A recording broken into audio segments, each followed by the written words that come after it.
नमस्कार मित्रांनो, पुन्हा एकदा स्वागत आहे तुमचं आपल्या यूट्यूब चॅनलमध्ये, ज्याचं नाव आहे लर्न लिव्ह. तर आज आपण बघणार आहोत jQueryचे ॲट्रिब्यूट सिलेक्टर्स. तर मित्रांनो, प्रत्येक एलिमेंटला काही ॲट्रिब्यूट्स असतात. तर त्या ॲट्रिब्यूट्स जसं की फॉर एक्झाम्पल आता क्लास ॲट्रिब्यूट आहे, त्याच्यानंतर आहे आय डी ॲट्रिब्यूट आहे, त्याच्यानंतर आहे व्हॅल्यू ॲट्रिब्यूट आहे, त्याच्यानंतर नेम ॲट्रिब्यूट्स आहेत. तर प्रत्येक एलिमेंटला वेगवेगळे ॲट्रिब्यूट्स असतात. काही एलिमेंट्सनुसार ॲट्रिब्यूट असतात, जसं की नेम आहे ते इनपुट फील्डसाठी असतं. त्याच्यानंतर काही कस्टम ॲट्रिब्यूट सुद्धा आपण देऊ शकतो. फॉर एक्झाम्पल डेटा की, डेटा व्हॅल्यू, बरोबर आहे, data dash value, data dash की. तर अशा पद्धतीचे कस्टम ॲट्रिब्यूट सुद्धा आपण प्रत्येक एलिमेंटला देता येतात आपल्याला. तर ते जे कस्टम ॲट्रिब्यूट आहेत किंवा जे प्रीडिफाईन्ड ॲट्रिब्यूट आहेत, तर त्या ॲट्रिब्यूटचा यूज करून किंवा त्या ॲट्रिब्यूटच्या व्हॅल्यूचा यूज करून आपण कोणत्या पद्धतीने एलिमेंट्स जे आहेत ते सिलेक्ट करू शकतो, ते आपण आज बघणार आहोत. त्याच्या आधी तुम्ही चॅनलला नवीन असाल तर चॅनलला सबस्क्राईब करायला विसरू नका आणि बेल आयकॉनला क्लिक करायला विसरूच नका मित्रांनो, जेणेकरून तुम्हाला नवीन जे नोटिफिकेशन्स असतील ते तुम्हाला मिळतील. आणि व्हिडिओ जर शेवटपर्यंत बघा, आवडला व्हिडिओ तर लाईक करा, शेअर करा. चला तर मग वळूया स्टुडिओ कोडकडे. तर ॲट्रिब्यूट सिलेक्टरमध्ये 4 प्रकार असतात. एक तर आहे डायरेक्ट आपण ॲट्रिब्यूट देऊ शकतो. त्याच्यानंतर ॲट्रिब्यूट सोबतच आपण त्या पर्टिक्युलर जे काही एलिमेंट पाहिजे आपल्याला ते एलिमेंटचा टॅग सुद्धा देऊ शकतो. त्याच्यानंतर आहे ॲट्रिब्यूटची व्हॅल्यू आहे ती सुद्धा देऊ शकतो.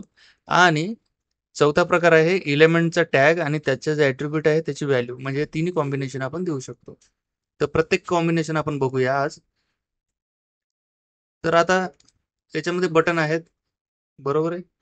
आता याला ॲट्रिब्यूट देतो मी. आता याला 2 ॲट्रिब्यूट आहेत, तुम्ही पाहू शकता. ठीक आहे, आयडी आहे आणि क्लास आहे. ठीक आहे. तर या आयडी किंवा क्लास या दोन्ही ॲट्रिब्यूटच्या बेसिसवर आपण एलिमेंटला जे आहे ते सिलेक्शन करून पाहूया. तर सुरुवातीचं आहे, मी याला कमेंट करतो जेणेकरून तुम्हाला UI मध्ये 4 बटन्स दिसतील. ठीक आहे. तर आता आपण एक बटन सिलेक्ट करणार आहोत, where btn is equal to dollar.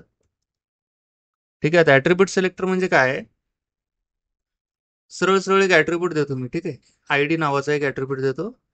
ठीक आहे. तर ॲट्रिब्यूट देताना कसं आपल्याला स्क्वेअर ब्रॅकेटचा यूज करावा लागतो. स्क्वेअर ब्रॅकेटचा जर मी यूज केला तर हे जावास्क्रिप्टला समजतं की हे हे जे एलिमेंट्स, मल्टिपल एलिमेंट्स असो किंवा सिंगल एलिमेंट्स असो, हे सिलेक्ट कोणत्या बेसिसवर होत आहेत, तर त्या पर्टिक्युलर एलिमेंटच्या ॲट्रिब्यूटच्या बेसिसवर होत आहेत. तर आता मी जर स्क्वेअर ब्रॅकेटमध्ये जर ॲट्रिब्यूटचं नाव जे दिलेलं आहे, ॲट्रिब्यूटचं जेव्हा मी नाव देतो, तेव्हा jQuery काय करतं, पूर्ण आपल्या HTML डॉक्युमेंटमध्ये फिरतं, सर्च करतं. ठीक आहे, ती क्वेरी जी आहे ती रन करते.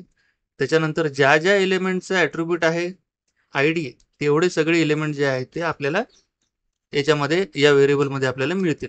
ठीक आहे, तुम्ही इथे पाहू शकता.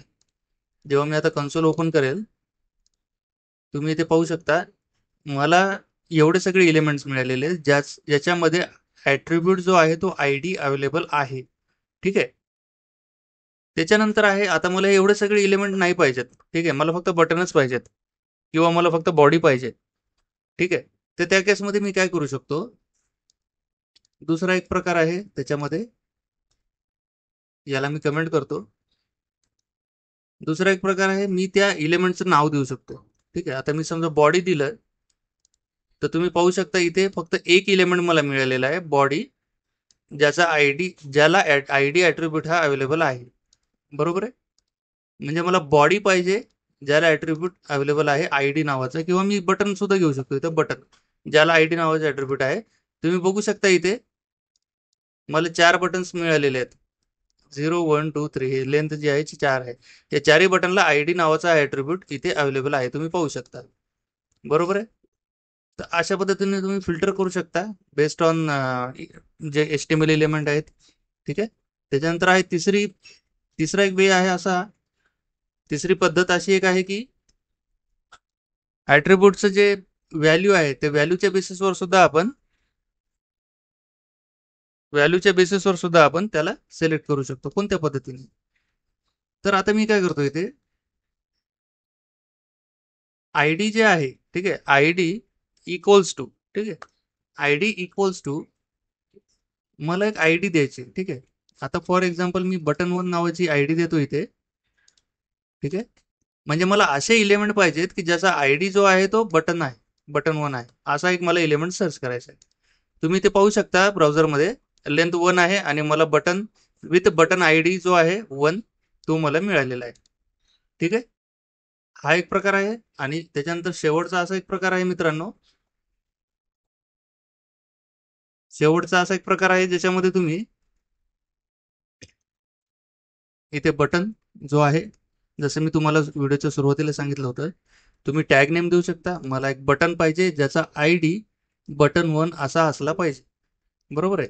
मला असा बटन शोधायचा आहे की ज्याचा आयडी जो आहे तो आहे button1, म्हणजे जी आयडी आहे त्याची व्हॅल्यू जी आहे ती button1 आहे.